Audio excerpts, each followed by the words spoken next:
At the annual fair of a quiet town, there was a wild horse feared by all. Neighing furiously, the animal threatened to break through the bars. No one dared approach the colt. Suddenly, a curious child stepped forward and ignored all warnings. Before hearing this exciting story, remember to subscribe to the channel. The morning sun bathed the small town of Oakridge with a golden light, announcing the start of the long-awaited annual fair. The streets, usually quiet, now bustled with the excitement of residents and visitors preparing for the big event. Colorful, stalls were being erected, displaying local products from crafts to typical regional delicacies. In the center of the main square, a huge wooden corral caught everyone's attention. Inside it, a magnificent black horse struggled furiously, its wild eyes shining with a mixture of fear and fury.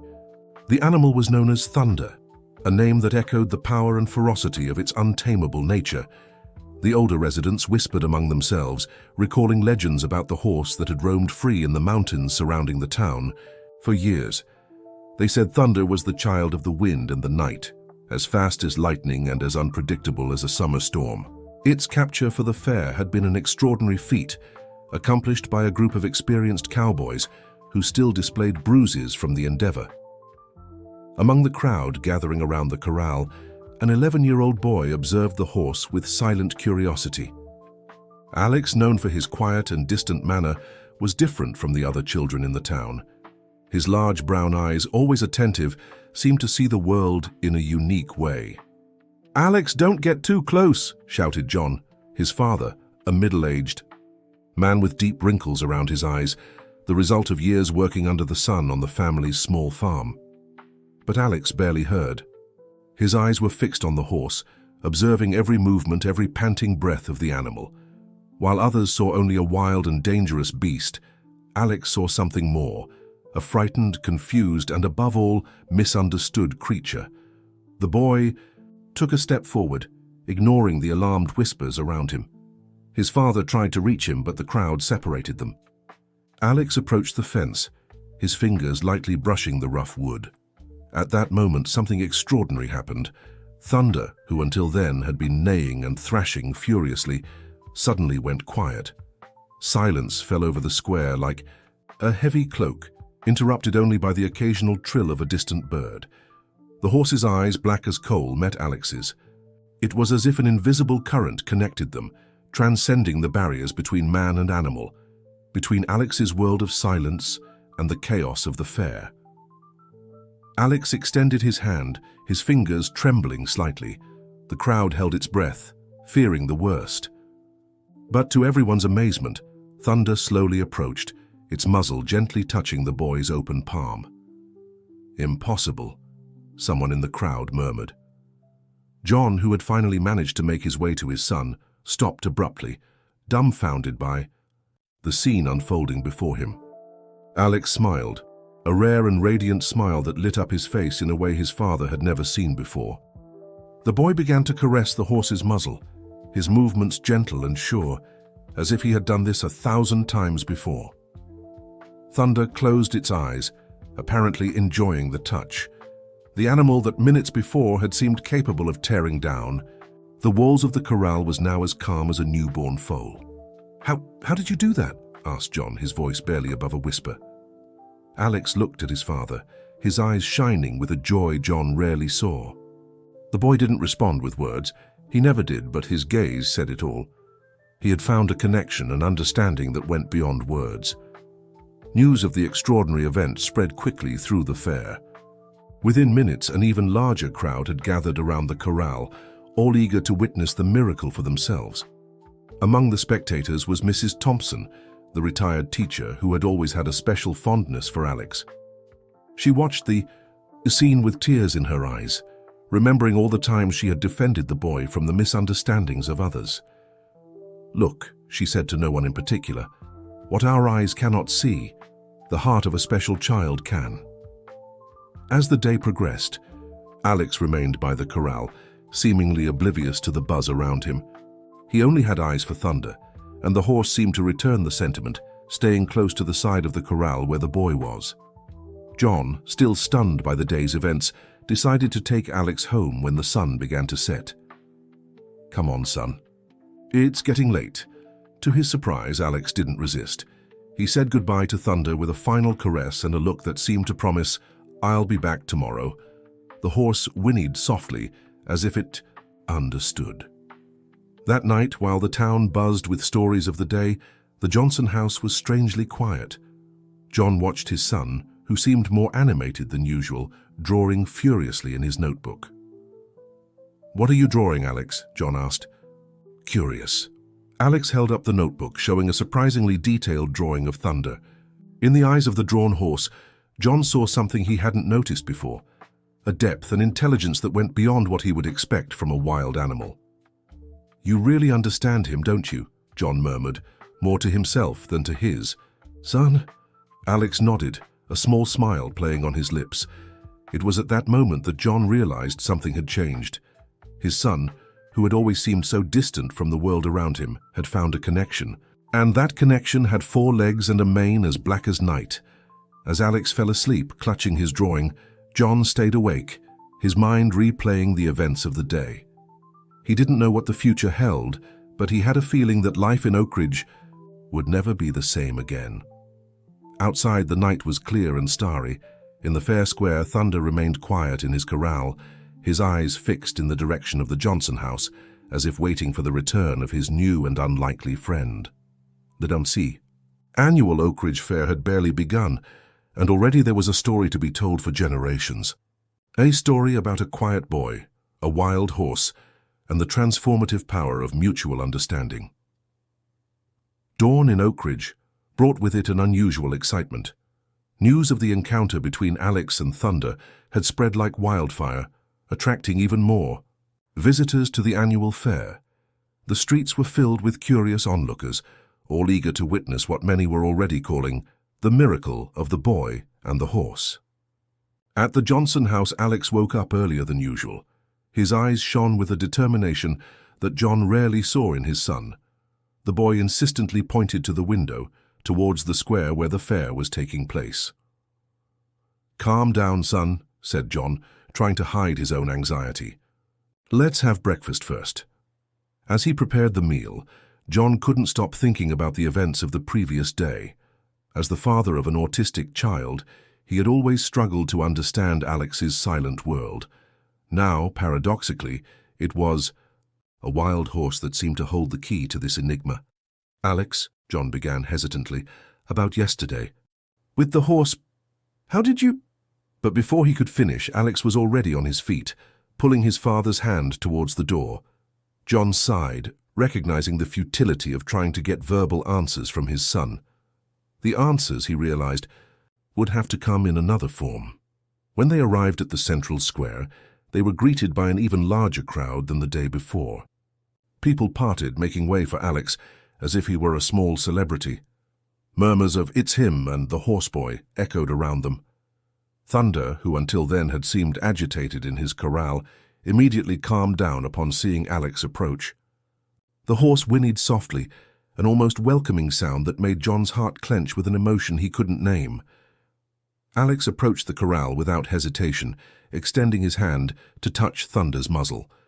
The horse lowered its head, allowing the contact with a docility that strongly contrasted with its fierce reputation.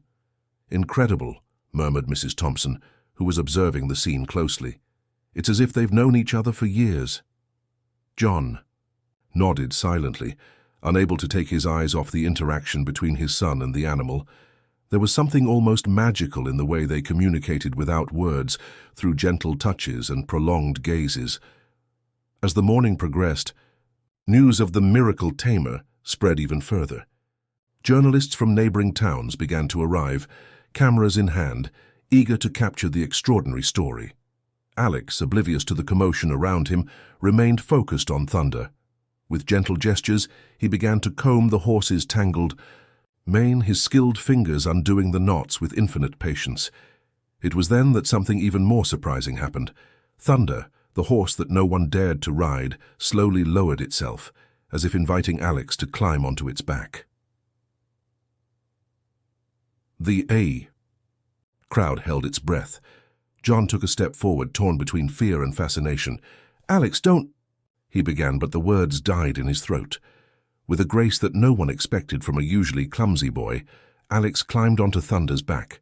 The horse rose smoothly, as if conscious of its precious cargo. For a moment, time seemed to freeze.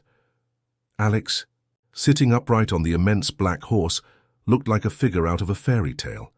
His eyes, usually distant, now shone with a pure and contagious joy. "My God," whispered John, tears forming in his eyes. For the first time, he saw his son, truly happy, truly connected to the world, around him. Thunder began to walk slowly around the corral, its movements smooth and controlled. Alex moved in perfect sync with the animal, as if the two were one being.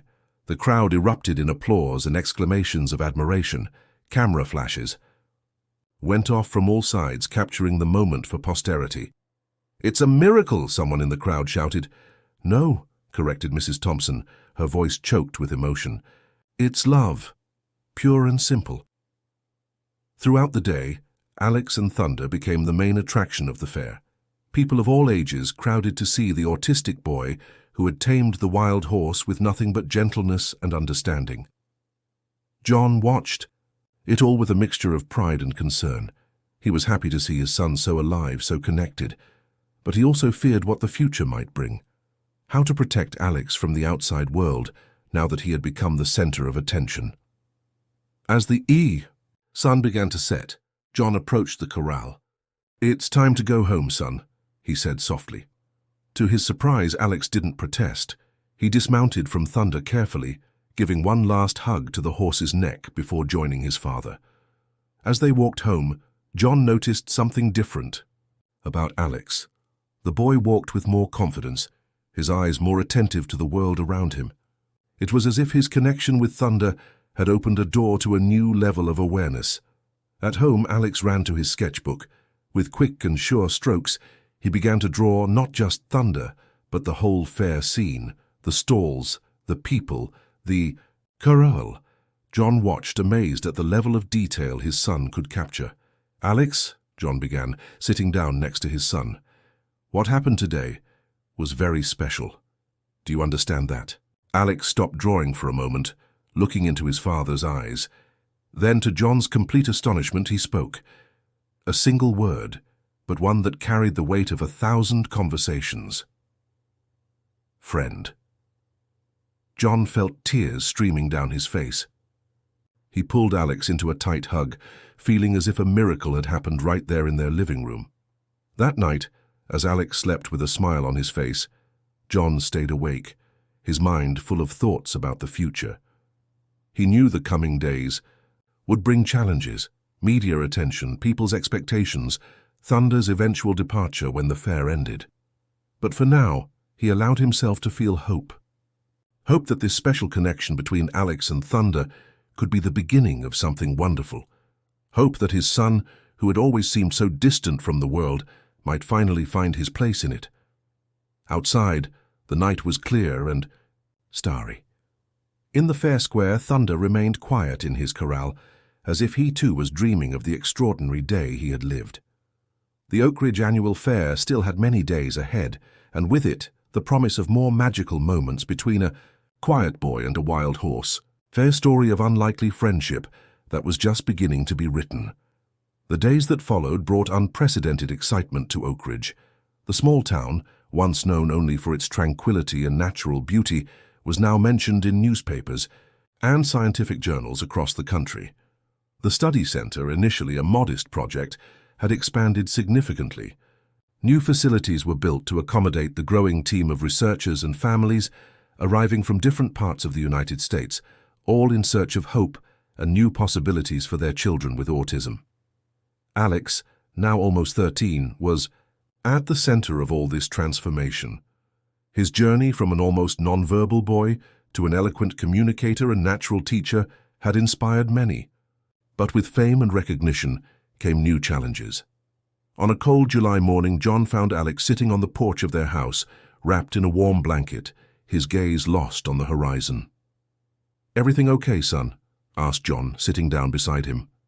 Alex took a moment to respond, something unusual for him in recent times. "Dad," he began, his voice low, Sometimes I miss how things were before, when it was just me and Thunder. John felt a tightness in his heart. He had noticed that Alex seemed more tired lately, the sparkle in his eyes a little less intense. Do you feel overwhelmed by all this? Alex nodded slowly. I want to help, really, but sometimes it's too much. So many people, so many expectations. John put his arm around his son's shoulders, pulling him close. Alex, you've already done more than anyone could have expected. It's okay to want time for yourself. At that moment, a familiar neigh echoed through the air. Thunder, who now had a comfortable stable in the backyard of the Johnson house, seemed to be calling Alex. A small smile appeared on the boy's face. I think Thunder agrees with you, Dad. John laughed softly. He's always been wise. How about we go for a ride, just the three of us, like in the old days? Alex's eyes lit up at the idea. In a few minutes they were mounted on Thunder, riding through the fields that surrounded Oak Ridge. The cold wind cut their faces, but brought with it a sense of freedom they hadn't felt in a long time. As they rode, John reflected on the past few months. Life in Oak Ridge had changed drastically. The small-town hospital now had a wing specializing in therapies for children with autism. The local school had implemented inclusive programs, inspired by the techniques developed by Alex and Dr. Anderson's team. But with progress came challenges. The Johnson family's privacy was constantly invaded by journalists and curious onlookers.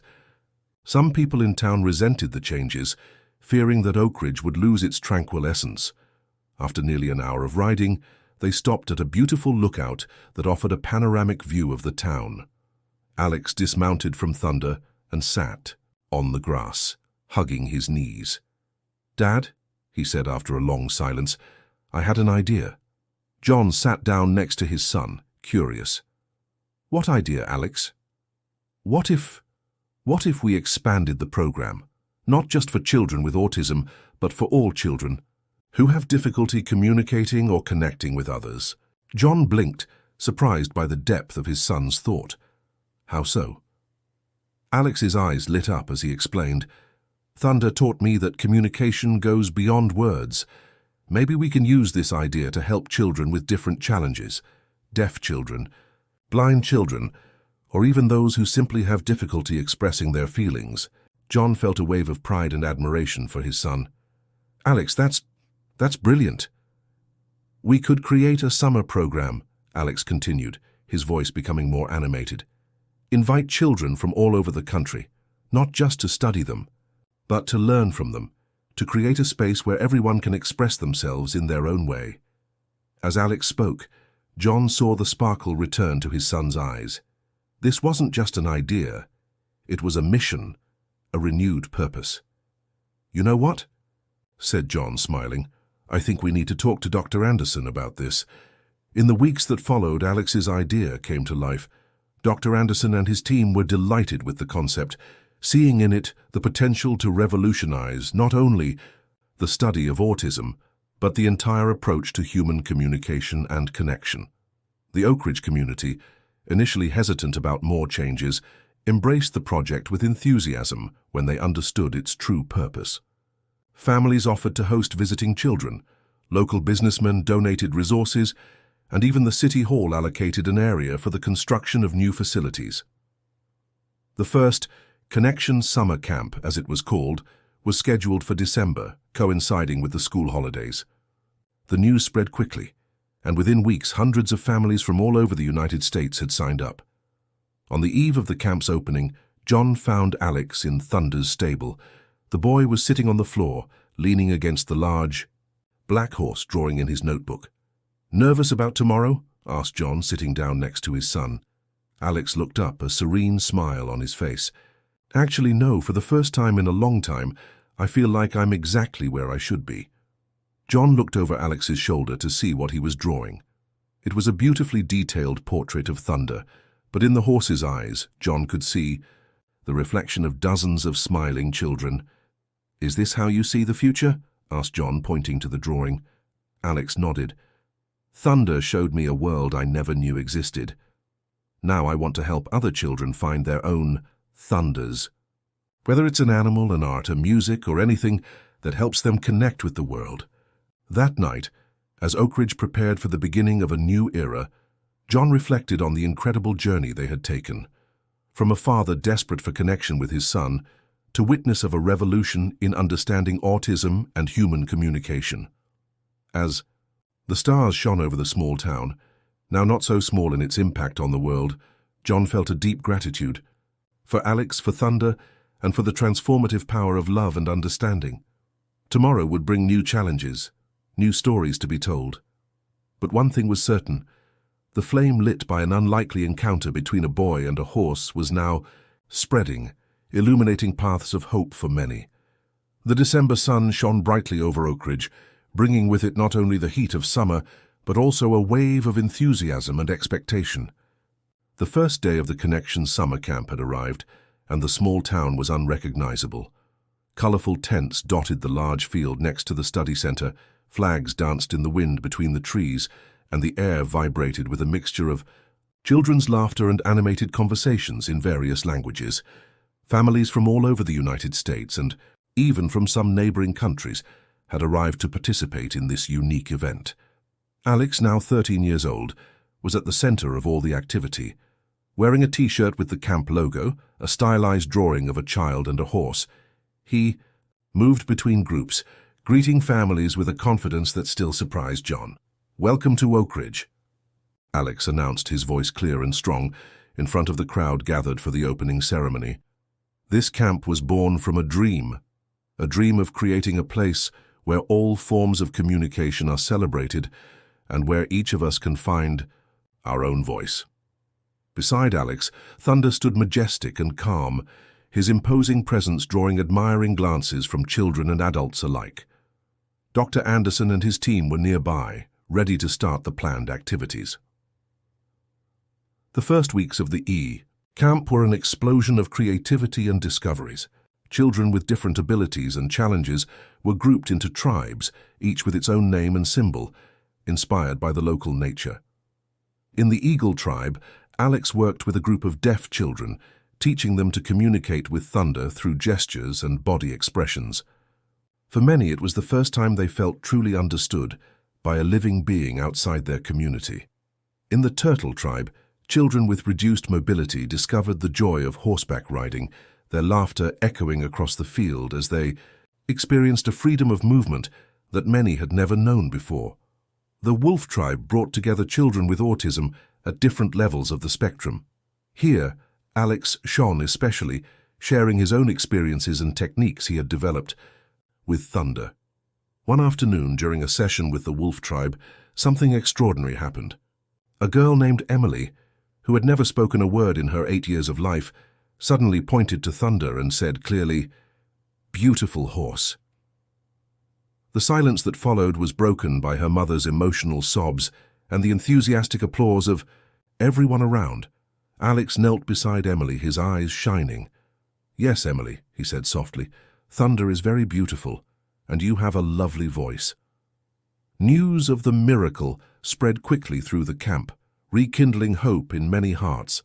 But for Alex and Dr. Anderson's team, it wasn't a miracle. It was living proof of the power of connection and understanding.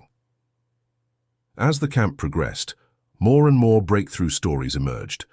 A boy with cerebral palsy discovered he could express himself through painting, creating vibrant works that captured the essence of his emotions. A teenager with Down syndrome revealed an extraordinary talent for music, composing melodies that touched the soul of everyone who heard them. John watched all of this with a mixture of pride and admiration. His son, who had once struggled to communicate, was now at the center of a revolution in understanding human communication. One night, as father and son walked together through the quiet camp, Alex suddenly stopped. "Dad," he said, his voice thoughtful, "do you remember that first time at the fair when I touched Thunder?" John nodded, the memory still vivid in his mind. "At that moment," Alex continued, "I felt as if a door had opened inside me, as if, for the first time, I could see a path to the world out there." He paused, looking at the stars above. "Now, I see these children here, and it's as if I can see thousands of doors opening, each of them finding their own thunder, their own key to the world. John felt tears forming in his eyes. He pulled Alex into a tight hug, unable to express in words the pride and love he felt. The Connection summer camp lasted a month, but its impact promised to last much longer. When the time came for the closing ceremony, the field was packed not only with participants but with journalists, researchers, and even government representatives. Alex took the stage, thunder faithfully by his side. Looking at the crowd, he saw faces shining with hope and determination. "When I began this journey," he said, his voice echoing across the field, "I was a boy who couldn't find his voice. Today I stand before you not only speaking, but carrying the voices of all those who still struggle to be heard." He paused, stroking Thunder's neck. "This camp is not the end of something. It's just the beginning. Each of you is taking from here not just memories, but tools, hope, and above all the certainty that you are not alone." As Alex spoke, John noticed something extraordinary happening in the audience. Children who before barely made eye contact were now standing, applauding. Parents who had arrived with looks of despair now had radiant smiles. "What we've created here," Alex continued, "is more than a camp. It's a community that doesn't end when you go home. Take the spirit of Oak Ridge with you, share what you've learned, and remember, each of us has a unique and valuable voice." Alex's words were met with thunderous applause. Parents hugged their children, kids exchanged promises to keep in touch, and in the air hung a palpable sense of transformation. When the ceremony ended and families began to disperse, John found Alex sitting quietly with Thunder away from the crowd. "Are you okay, son?" asked John, noticing Alex's contemplative expression. Alex looked at his father, a serene smile on his face. "I am, Dad. I'm just thinking, this is only the beginning, isn't it? There's so much more to be done." John nodded, sitting down next to his son. "Yes, there's much more, but look at how much has already been achieved. You've given hope to so many families, Alex." "We gave hope, Dad," Alex corrected. "Me, you, Thunder, Dr. Anderson, the whole town. We did this together." As the sun set over Oak Ridge, painting the sky with shades of pink and orange, John reflected on the incredible journey they had taken, from a father desperate for connection with his son to witness of a revolution in understanding human communication. The Connection summer camp had ended, but its impact was just beginning. The seeds planted there promised to bloom in communities across the country, carrying with them the message that every voice, no matter how different, deserves to be heard and celebrated. 5 years had passed since the first Connection summer camp in Oak Ridge. What began as a bold experiment had transformed into a global movement, inspiring similar programs in dozens of countries around the world. Oak Ridge, once a small forgotten town in the American heartland, was now internationally known as the cradle of inclusive communication. The study center had expanded into a world-renowned institution, attracting researchers, therapists, and families from all continents. Alex, now 18 years old, was about to graduate from high school. His face, once marked by introversion, now displayed the serene confidence of a young man who had found his purpose in life. On a sunny spring morning, Alex and John walked together through the verdant fields that surrounded the town. Thunder, now a mature but still majestic horse, followed them faithfully. "Dad," said Alex, breaking a comfortable silence, "do you remember the first time I came here with Thunder?" John smiled, memories flooding his mind. "How could I forget? It was the day I realized there was so much more to you than I ever imagined." Alex stopped, looking at the horizon. "You know, sometimes I wonder what would have happened if we hadn't gone to that fair. If I had never met Thunder." John put his hand on his son's shoulder. "Life is full of those pivotal moments, isn't it? Small choices that change everything." "Yes," agreed Alex. "And now I'm facing another choice." John looked at his son, curious. "What choice?" Alex took a deep breath. "I received an offer from Harvard University. They want me to lead a research program on nonverbal communication and animal-assisted therapy." John felt a mixture of pride and apprehension. Alex, that's incredible, but I sense there's a but coming. Alex smiled. You know me well, Dad. Yes, there's a but. I also received an invitation from the UN to help implement programs based on the Oak Ridge model in developing countries.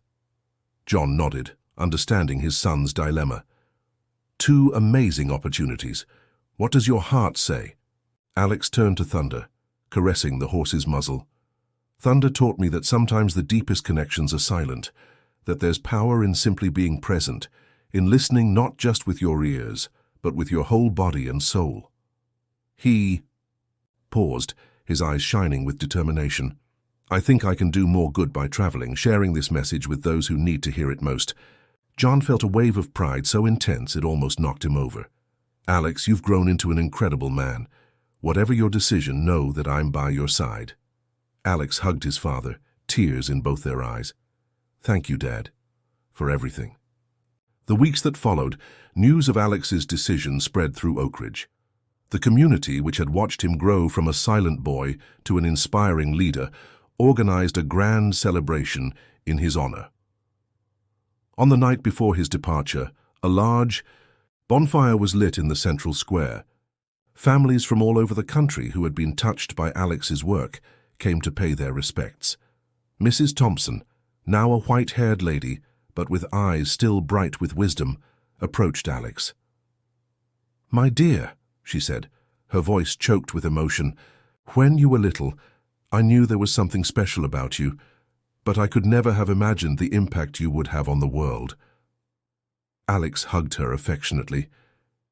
Mrs. Thompson, you were the first one who believed in me. I'll never forget that. Dr. Anderson, now director of the Oak Ridge Institute for Inclusive Communication, raised a toast. To Alex, he proclaimed, who taught us that every voice, no matter how different, deserves to be heard, and to Thunder, who reminded us that sometimes the wisest teachers don't speak a single word.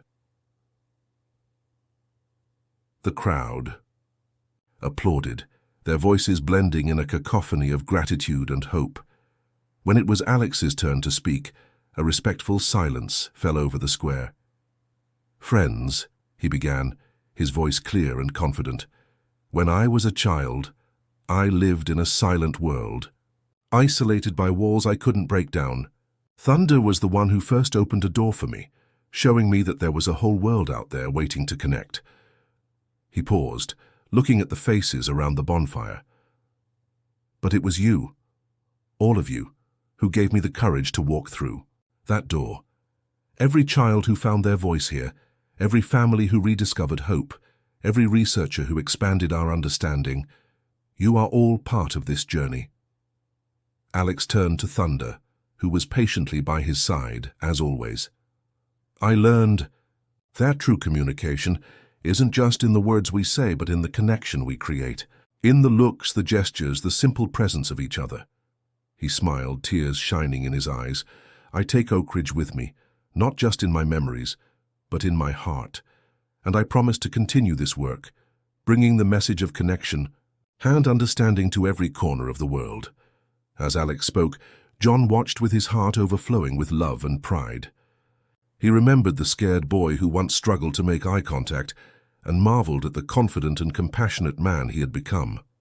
The celebration continued late into the night, with music, dance, and many shared stories. When the crowd finally began to disperse, Alex found a moment of quiet with Thunder. Thank you, my friend, he whispered, hugging the horse's neck, for everything. Thunder whinnied softly, as if understanding every word. The next morning, as the sun rose, over Oak Ridge, Alex prepared for his new journey. With a backpack on his shoulders and his heart full of purpose, he hugged his father one last time before departing.